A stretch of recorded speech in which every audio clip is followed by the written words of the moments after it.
Hey everyone, you all welcome. This is Kaushal Rawat, and today we will discuss your next topic, Government of India Act 1919. तो चलिए करते हैं start. आज का जो हमारा टॉपिक होगा it is government of India act 1919। ठीक है, गवर्नमेंट ऑफ इंडिया एक्ट 1919। देखो लास्ट टाइम हमने डिस्कस किया था कुछ फ्रीडम मूवमेंट्स के बारे में हमने बात करी थी, जिसमें हमने गांधी जी के 3 जो इनिशियली सत्याग्रह थे वो हमने डिस्कस करे थे। ठीक है, उसके बाद हमने देखा था कि उस समय पे क्या चल रही थी, फर्स्ट वर्ल्ड वार चल रही थी।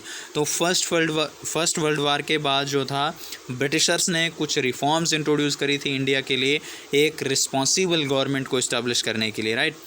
अब क्या हुआ था कि आपने देखा था कि फ़र्स्ट वर्ल्ड वार के टाइम इंडियंस ने जो था बहुत अच्छे से रिस्पांस किया था, ब्रिटिश गवर्नमेंट को बहुत अच्छे से सपोर्ट किया था, इंक्लूडिंग गांधी जी। ठीक है, तो एक बहुत जो उम्मीद थी कि इस लॉयल्टी का हमें एक अच्छा रिवॉर्ड मिलेगा, और वो रिवॉर्ड जो था वो था in the form of government of India act 1919। ठीक है, तो चलिए करते हैं बात इसके मेन फीचर्स के और ये एक्ट क्या था। ठीक है, आइए करें बात। इस एक्ट को गवर्नमेंट ऑफ इंडिया एक्ट को और क्या कहा जाता है, तो मॉन्टाग्यू चेम्सफोर्ड रिफॉर्म एक्ट 1919। ठीक है, Montagu Chelmsford reform act 1919। Montagu was secretary. ठीक है, मॉन्टाग्यू कौन थे, he was secretary of state for India, याद रखना। ठीक है, secretary of state for India. When did secretary office was created, कब सेक्रेटरी ऑफिस क्रिएट किया गया था। ठीक है, तो 1858, गवर्नमेंट ऑफ इंडिया एक्ट 1858। उसके बाद बात करते हैं चेम्सफोर्ड कौन थे। ठीक है, तो he was the vice Roy of India, he was the vice Roy of India. ये कौन थे, वाइस रॉय ऑफ इंडिया। ठीक है, तो जो रिफॉर्म्स हुई, तो दैट्स वाई जो इन्होंने रिफॉर्म्स लाई, Montagu Chelmsford reform act, government of India act 1919। चलिए करें बात, क्या इस सिस्टम, इस एक्ट के अंडर क्या क्या चीज़ें थी, क्या इंडियंस को दिया गया। तो first thing was the dyarchy. ठीक है, dyarchy system was introduced at the provincial level. Provincial level होता है स्टेट लेवल। ठीक है, प्रोविंशियल लेवल का सिंपल मीनिंग क्या है, स्टेट लेवल। क्लियर हुआ यहाँ तक। अब देखो डायरकी क्या है। ठीक है, व्हाट इज़ डायरकी। डायरकी में जो था 2 सब्जेक्ट्स थे, सब्जेक्ट्स डिवाइड किए गए थे यहाँ पे। ठीक है, there were the 2 subjects divided. कौन कौन से 2 सब्जेक्ट्स थे, एक थे रिजर्व्ड सब्जेक्ट्स। ठीक है, एक थे आपके रिजर्व्ड सब्जेक्ट्स और दूसरी साइड थे आपके ट्रांसफर्ड सब्जेक्ट। ठीक है, transfer subject for legislation purpose, law बनाने के लिए, लॉ फॉर्मेशन के लिए। जैसे देखो आज हम पढ़ते हैं स्टेट लिस्ट है, यूनियन लिस्ट है, कंकरेंट लिस्ट है, तो इस प्रकार की आज लिस्टें जो हैं उस समय पे इन्होंने डायरकी सिस्टम प्रोविंशियल लेवल पे लाया था, और उसमें कुछ सब्जेक्ट्स रखे थे, डिवाइड कर दिए थे सब्जेक्ट्स, और रिजर्व सब्जेक्ट और दूसरे थे ट्रांसफर सब्जेक्ट। ये जो रिजर्व सब्जेक्ट्स थे एडमिनिस्टर बाई ब्रिटिशर्स। ठीक है, ये वाले सब्जेक्ट्स जो थे इन पे लॉ फॉर्मेशन जो थी वो कौन लोग करते थे, एडमिनिस्टर कौन किया करता था इन सब्जेक्ट्स को, ब्रिटिशर्स, याद रखेंगे इस चीज़ को। ठीक है, और जो ट्रांसफर्ड सब्जेक्ट्स थे दे एडमिनिस्टर्ड बाय, इनको कौन एडमिनिस्टर करता था, these all subjects were administered by Indian, इनको कौन करता था, तो इंडियन मेंबर्स, राइट। अब देखो ट्रांसफर्ड और रिजर्व सब्जेक्ट्स में डिफरेंस क्या है। ठीक है, क्या मीनिंग है दोनों का। तो जो ट्रांसफर्ड सब्जेक्ट्स थे ना वो इंडियन के अंडर है, जिनकी लेस इंपॉर्टेंस है। ठीक है, जो ज़्यादा इंपॉर्टेंट नहीं है, और रिजर्व सब्जेक्ट्स वो वाले हैं जो मोस्ट इंपॉर्टेंट हैं, लाइक डिफेंस। ठीक है, लाइक डिफेंस, लाइक रेवेन्यू, ठीक, एट्सेट्रा।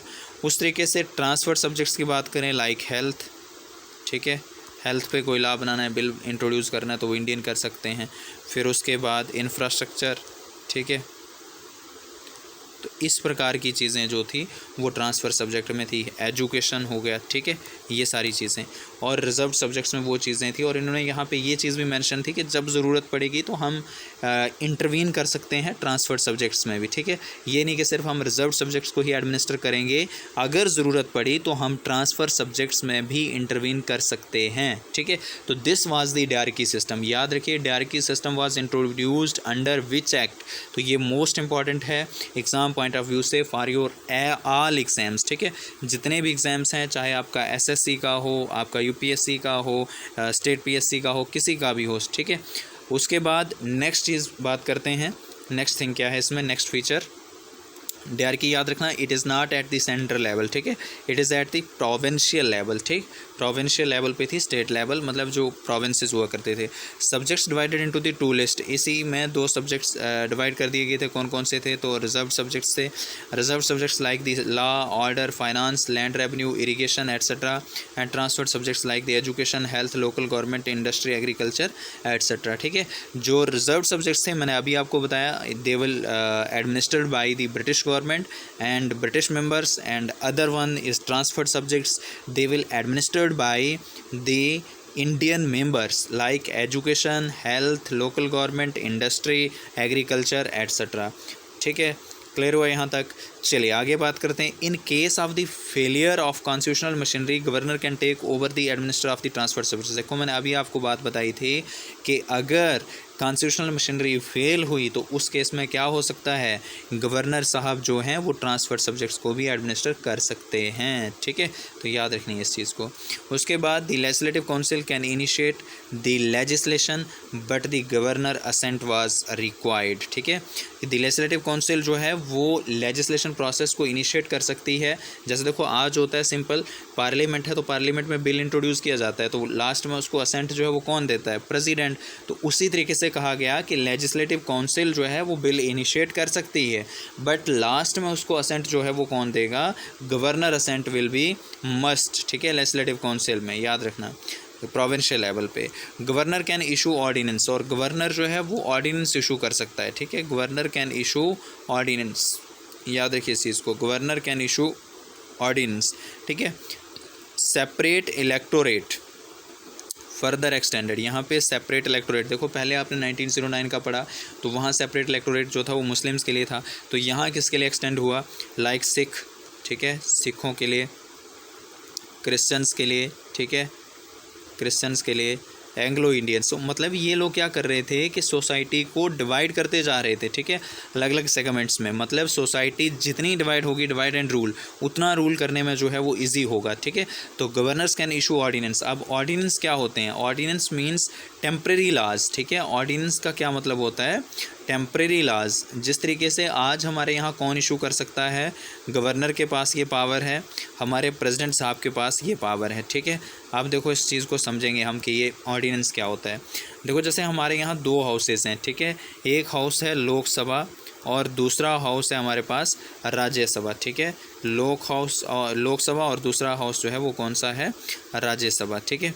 दूसरा हाउस हमारे पास कौन सा है, तो ये है हमारे पास राज्यसभा, ठीक है।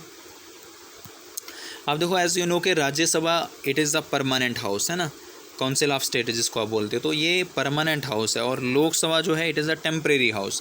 तो आपको पता है कि अगर इसका पूरा टेन्योर होता है, मतलब इसको डिसॉल्व भी किया जा सकता है, लेकिन अगर इसने टेन्योर पूरा भी किया तो इसका टेन्योर कितना रहता है हमें पता है, 5 साल।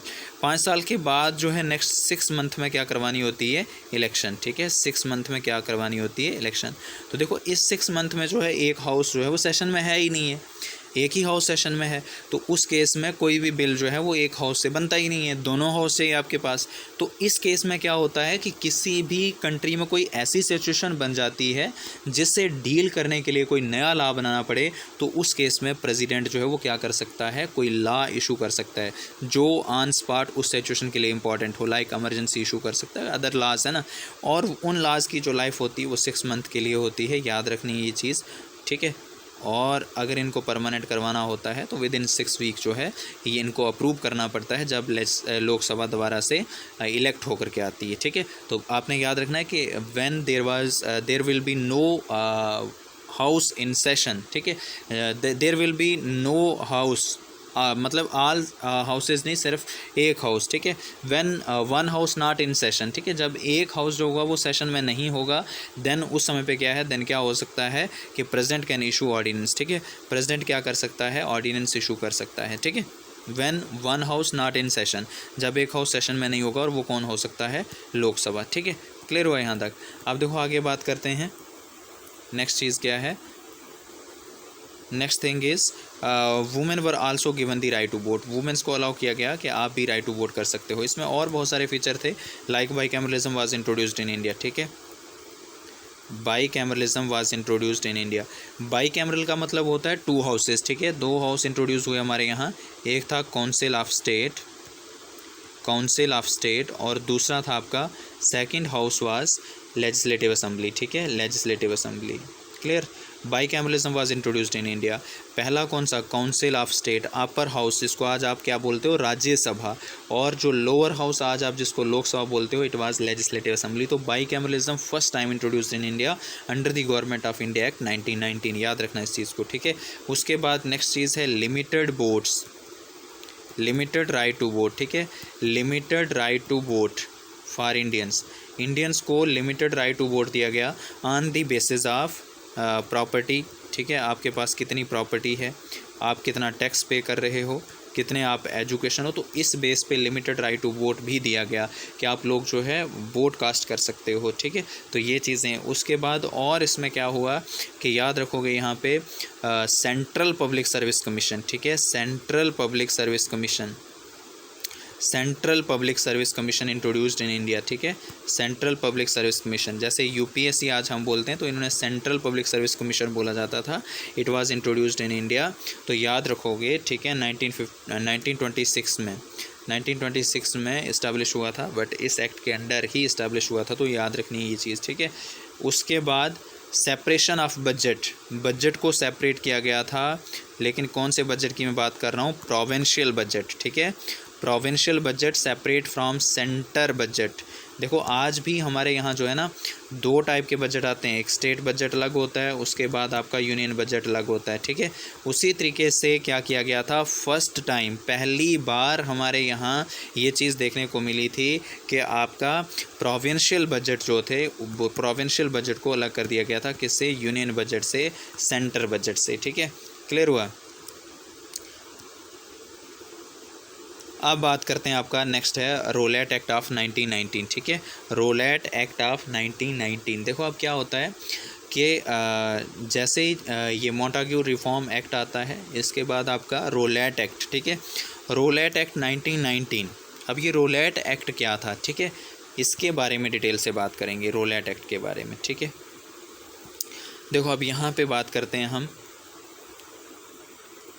बिफोर द 6 month ऑफ, यहाँ पे आपने कहानी की तरह बस कहानी याद रखिए, before the 6 month of Montagu Chelmsford reform act, 6 month पहले, ठीक है, क्या हुआ था कि आपने याद रखना है कि ब्रिटिश गवर्नमेंट ने 2 बिल जो थे वो इंट्रोड्यूस किए थे, किसमें, अपनी इंपीरियल लेजिस्लेटिव काउंसिल में, ठीक है, इंपीरियल लेजिस्लेटिव काउंसिल में कितने बिल इंट्रोड्यूस हुए थे, 2 बिल इंट्रोड्यूस हुए थे। उसमें से एक बिल जो था वो ड्रॉप हो गया था, ठीक है, एक बिल जो था वो ड्रॉप हो गया था और दूसरा बिल जो था वो पास हो गया था, ठीक है। दूसरा बिल जो था it was the extension of defence of India regulation act 1915, ठीक है, डिफेंस ऑफ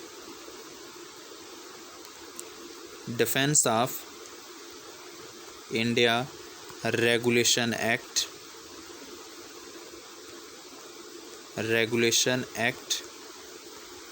1915, ठीक है। ये एक्ट जो था ये पास किया गया और ये एक्ट जो था 1915 का, इसकी एक फर्दर एक्सटेंशन, ठीक है, याद रखो, फर्दर एक एक्सटेंशन इसको पास किया गया, और कब पास किया गया, 1919 को, ठीक है, 1919 को याद रखना, ठीक है। तो जो रोलेट एक्ट है इट इज़ दी एक्सटेंशन, मतलब उसी की एक्सटेंशन है, किसकी एक्सटेंशन है, defence of India regulation act 1915। ये एक्ट क्या था, इस एक्ट के अंडर जो था इंडियन की जो फ्रीडम ऑफ स्पीच है उसको रिस्ट्रिक्ट किया गया था, फ्रीडम ऑफ असम्बल, कि आप असम्बल हो सकते हो कहीं पे भी, मतलब आप जो है एक जैसे सभा की तरह असम्बल होकर के आप पीसफुली प्रोटेस्ट कर सकते हो, कुछ भी करना चाहते हो, रैली करना चाहते हो तो असम्बल हो सकते हो, ठीक है, यूनाइट हो सकते हो किसी जगह पे। तो उस पर ये रिस्ट्रिक्शन लगाता था। कौन से वाले एक्ट की बात कर रहा हूँ मैं, आपका defence of India regulation act 1915। तो इसी की एक्सटेंशन था कौन सा वाला एक्ट, रोलेट एक्ट 1919, ठीक है। अब देखो इसमें और बहुत सारी कहानी है, इसका जो ये जो फर्दर एक्सटेंशन है रोलेट एक्ट, ये कब पास हुआ, तो 1919 में। याद रखो किसकी एक्सटेंशन है, defence of India regulation act 1919, जो कि फ्रीडम ऑफ स्पीच को रिस्ट्रिक्ट करता था, जो कि असम्बल, फ्रीडम ऑफ असम्बल को रिस्ट्रिक्ट करता था। इसी की फर्दर एक्सटेंशन था कौन सा वाला, रोलेट एक्ट। तो why this is known as Rowlatt act. आप अब देखो एक चीज़ और आपने याद रखनी है कि इसका जो रियल नेम था, इट इज़ नोन एज, जब ये पास हुआ ना 1919 में एक्सटेंशन थी ना ये उस दूसरे एक्ट की, कौन से वाले एक्ट की बताई मैंने अभी आपको, defence of India regulation act, तो याद रखो उसी की एक्सटेंशन थी। तो इसका नाम क्या रखा गया, anarchical and revolutionary crime act, ठीक है, anarchical and revolutionary crime act, anarchical and revolutionary crime act इसका नाम, ओरिजिनल नाम जो है इसका, रियल नेम ये है, लेकिन popularly we known as, popularly हम इसको क्या जानते हैं, रोलैट एक्ट ऑफ 1919।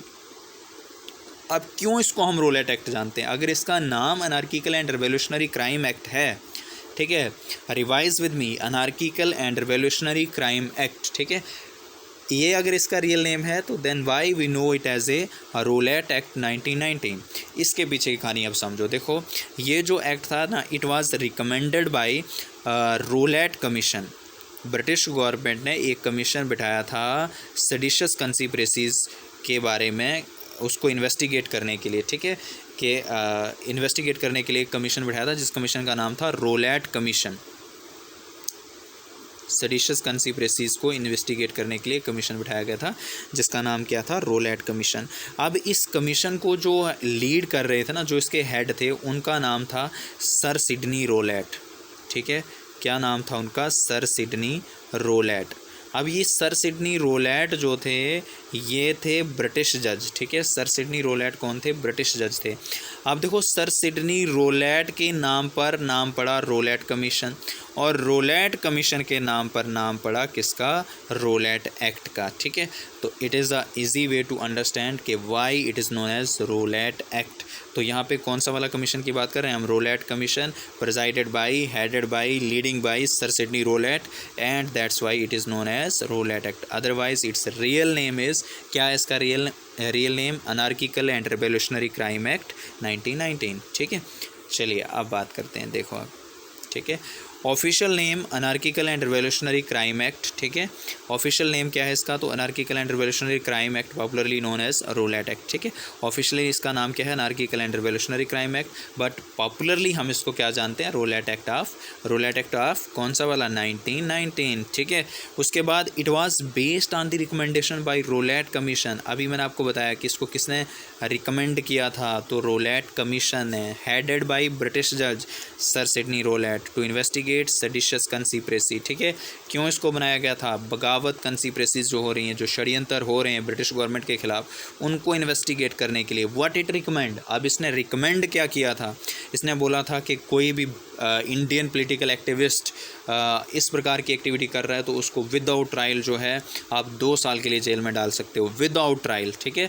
ट्रायल नहीं होगा, मतलब कोर्ट डिसाइड नहीं करेगा कि उसकी पनिशमेंट होगा, उसको पनिश करना है नहीं करना है, जेल होगी नहीं होगी, there will be a panel of, ठीक है, एक पैनल हुआ करता था, there will be a panel of 3 जजेस, ठीक है, और दीज 3 जजेस will decide whether the Indian political activist guilty or not, ठीक है, राइट। कितने मतलब यहाँ पे जजेस रहते थे, तो याद रखो 3 जजों की एक पैनल हुआ करती थी, और वो पैनल डिसाइड करती थी कि आप गिल्टी हो या नहीं हो। और एक सेडिशियस न्यूज़पेपर, मतलब एक न्यूज़पेपर जिसमें आपने ब्रिटिश गवर्नमेंट के ख़िलाफ़ कुछ भी लिखा होगा, वो न्यूज़पेपर काफ़ी होगा आपको गिल्टी ठहराने के लिए।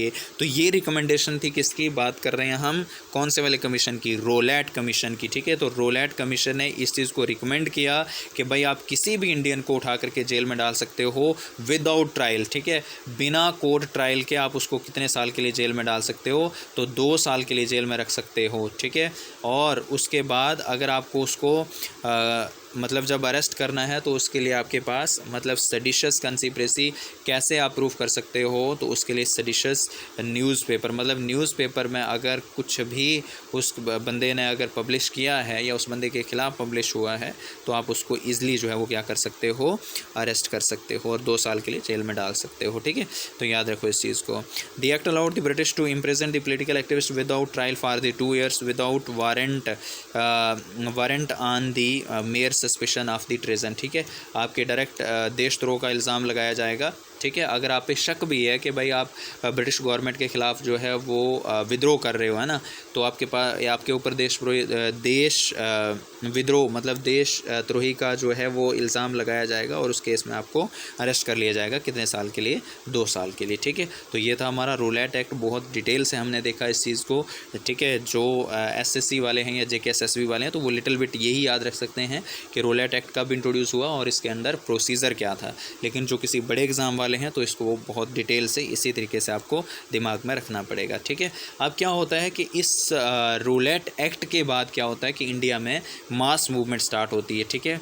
मास मूवमेंट स्टार्ट होती है किसके ख़िलाफ़? इस रूलेट एक्ट के ख़िलाफ़, ठीक है। मास मूवमेंट स्टार्ट होती है इस रूलेट एक्ट के ख़िलाफ़ और वो स्टार्ट करते हैं गांधी जी, याद रखोगे, ठीक है। वो स्टार्ट करते हैं कौन? गांधी जी, ठीक है। अब क्या होता है यहाँ पे देखो, इंडियन जो थे ना, जब हमने ब्रिटिश गवर्नमेंट को सपोर्ट किया था किसमें? फर्स्ट वर्ल्ड वार में। देखो बहुत अच्छे से ध्यान से कहानी की तरह हिस्ट्री जो है बहुत इजी है, ठीक है। हम लोग इसको टफ बनाते हैं। अब देखो क्या है यहाँ पे कि ब्रिटिश गवर्नमेंट को जब हम सपोर्ट कर रहे थे, whether they are the political activist as well, ठीक है। पॉलिटिकल एक्टिविस्ट जो थे वो सपोर्ट कर रहे थे, इनकरेज कर रहे थे इंडियंस को कि भाई जो ब्रिटिश इंडियन सोल्जर हैं जो ब्रिटिश आर्मी में, मतलब इंडियन यूथ को करेज कर रहे थे कि आप लोग जो है इनकरेज कर रहे थे कि आप ब्रिटिश आर्मी को ज्वाइन करो, ठीक है, और ब्रिटिश की साइड से लड़ो। तो अब इंडियंस को जो थी ना एक उम्मीद थी कि they will give us self government और responsible government as a reward, ठीक है। लेकिन वैसा नहीं हुआ। जो रिवार्ड मिला it was the Rowlatt act, ठीक है। रूलेट एक्ट रिवार्ड मिला और दूसरी साइड रिवार्ड जो था वो था मोंटाग्यू चेम्सफोर्ड, और मोंटाग्यू चेम्सफोर्ड से भी ज़्यादा इंडियन सेटिस्फाइड नहीं थे, ठीक है। उसमें भी वो चीज़ें नहीं थी जो कि इंडियंस प्रेडिक्ट कर रहे थे। तो अब क्या होता है यहाँ पे कि गांधी जी कॉल करते हैं एक वाइड मास मूवमेंट, ठीक है। गांधी जी जो कि खुद इनकरेज कर रहे थे यूथ को to be a part of British army, ठीक है, कि आप ब्रिटिश आर्मी के पार्ट बनो, आप ब्रिटिश गवर्नमेंट को सपोर्ट करो, ब्रिटिश आर्मी को सपोर्ट करो। बट अभी गांधी ने कहा कि भाई हद हो गई, ठीक है। गांधी ने कहा कि it is a black act, ठीक है, कि ये एक ब्लैक एक्ट है। और गांधी ने जो था यहाँ पे एक बहुत बड़ी मास मूवमेंट स्टार्ट करी, लेकिन this mass movement was started as a constitutional means, ठीक है, थ्रू कॉन्स्टिट्यूशनल मीन्स। मतलब ये जो मूवमेंट थी ना, आप कह सकते हो कि बिल्कुल पीसफुल मूवमेंट थी और कॉन्स्टिट्यूशनल तरीके से जो था इस मूवमेंट को गांधी जी लीड कर रहे थे और ये उसी तरीके से स्टार्ट हुई। लेकिन होता क्या है कि दिक्कत क्या होती है कि इस मूवमेंट को रूथलेसली जो है सप्रेस किया जाता है, ठीक है। रूथलेसली सप्रेस करने की कोशिश की जाती है ब्रिटिश गवर्नमेंट के द्वारा।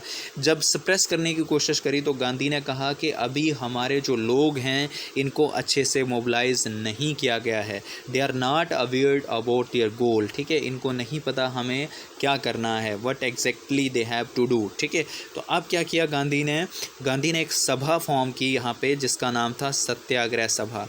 याद रखोगे इस चीज़ को, ये एग्ज़ाम में पूछा जाता है, ठीक है। सत्याग्रह सभा, गांधी ने एक सभा फॉर्म करी जिस सभा का नाम था सत्याग्रह सभा। और याद रखोगे ये कब फॉर्म करी थी गांधी ने? इन फरवरी 1919, ठीक है। और कहाँ फॉर्म करी थी? At Bombay, to mobilize Indian peoples for mass movement, ठीक है। इंडियन पीपल्स को मोबिलाइज़ करने के लिए, इंडियन पीपल्स को अपने गोल के बारे में बताने के लिए, अवेयर करने के लिए कि हमें क्या करना है, ठीक है। उसके लिए उन्होंने सत्याग्रह सभा बनाई थी और कहाँ बनाई थी? बॉम्बे में बनाई थी। और कब बनाई थी? फरवरी 1919 में बनाई थी, ठीक है।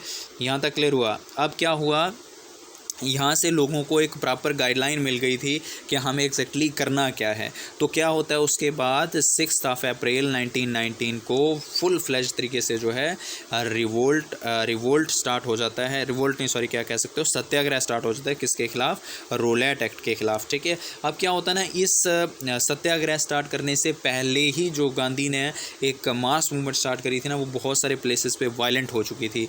लाइक हम बात करें, बॉम्बे हो गया, आगरा हो गया, दिल्ली हो गया, कलकत्ता हो गया, ठीक है, इन जगहों पे वो मूवमेंट जो थी वायलेंट हो गई थी। देखो गांधी जो थे कभी भी वायलेंस को सपोर्ट नहीं करते थे, ठीक है। अब क्या होता है कि बहुत बुरी हालत जो थी ना वो थी पंजाब में, ठीक है, पंजाब में बहुत बुरी हालत थी, पंजाब में वो मूवमेंट बहुत ज़्यादा जो थी वो क्या हो गई थी, वायलेंट हो गई थी, ठीक है। अब वायलेंट होने की वजह से जो था ब्रिटिश गवर्नमेंट जो थी वो रूथलेसली उस मूवमेंट को सप्रेस कर रही थी, ठीक है, उस सत्याग्रह को सप्रेस करने की कोशिश की जा रही थी। तो अब याद रखना ये वाली सत्याग्रह अगेंस्ट रिवोल्ट तो स्टार्ट कब हुआ था, ये स्टार्ट हुआ था आपका 6 अप्रैल 1919, ठीक है। ये सत्याग्रह जो था किसके खिलाफ, रोलेट एक्ट के खिलाफ कब स्टार्ट हुआ था, 6 अप्रैल 1919। तो याद रखो कि इसमें जो था मिचेल ओ डायर, ठीक है, मिचेल ओ डायर जो उस समय पे पंजाब प्रोविंस के लेफ्टिनेंट थे, उन्होंने क्या कहा था, उन्होंने कहा था कि भाई अगर हमें इस सत्याग्रह को सप्रेस करना है तो हमें एयरक्राफ्ट की ज़रूरत पड़ सकती है। और उन्होंने कहा था कि it is the second largest revolt after 1857। उसने एक स्टेटमेंट दी थी कि उसने कहा था 1857 के बाद हमारे खिलाफ कोई बहुत बड़ा रिवोल्ट हुआ है, तो it is the satyagraha against the Rowlatt act of 1919, ठीक है। तो याद रखना इस चीज़ को, और इसमें कुछ नहीं है, गांधी जी ने इसको कहा था black act. Gandhi called to protest all India level, Gandhi ने कहा था कि ऑल इंडिया लेवल पे प्रोटेस्ट करने के लिए आ जाओ आगे। This revolt became the most violent and biggest anti British upsurge since 1857, ठीक है। 1857 के बाद ये एक बहुत ही वायलेंट और बिगेस्ट अपसर्जिंग थी इंडिया में। तो इसके लिए मैंने आपको पूरी कहानी बता दी कि उस आदमी ने, मिचेल ओ डायर ने कहा था कि भाई it is the biggest and violent uprising after the 1857 and we have a need of aircraft to crush this revolt or satyagraha, right। अब यहाँ चीज़ आपने याद रखनी है कि यहाँ पे क्या चीज़ फॉर्मेशन हुआ था, महात्मा गांधी की सत्याग्रह सभा, और कहाँ पे फॉर्म हुई थी, बॉम्बे में, ठीक है। तो ये चीज़ मोस्ट इंपॉर्टेंट है। गांधी ने इस एक्ट को क्या कहा था, तो known as the black act, और बाकी इसमें ज़्यादा कुछ है नहीं करने वाला, ठीक है। बाकी हम नेक्स्ट वीडियो में डिस्कस करेंगे आपके जलियांवाला बाग के बारे में, ठीक है। अगर वीडियो अच्छी लगती है तो ज़्यादा से ज़्यादा शेयर करो, लाइक करो और चैनल को सब्सक्राइब करो, ठीक है। Thank you, stay connected, stay blessed and keep watching. Thank you very much.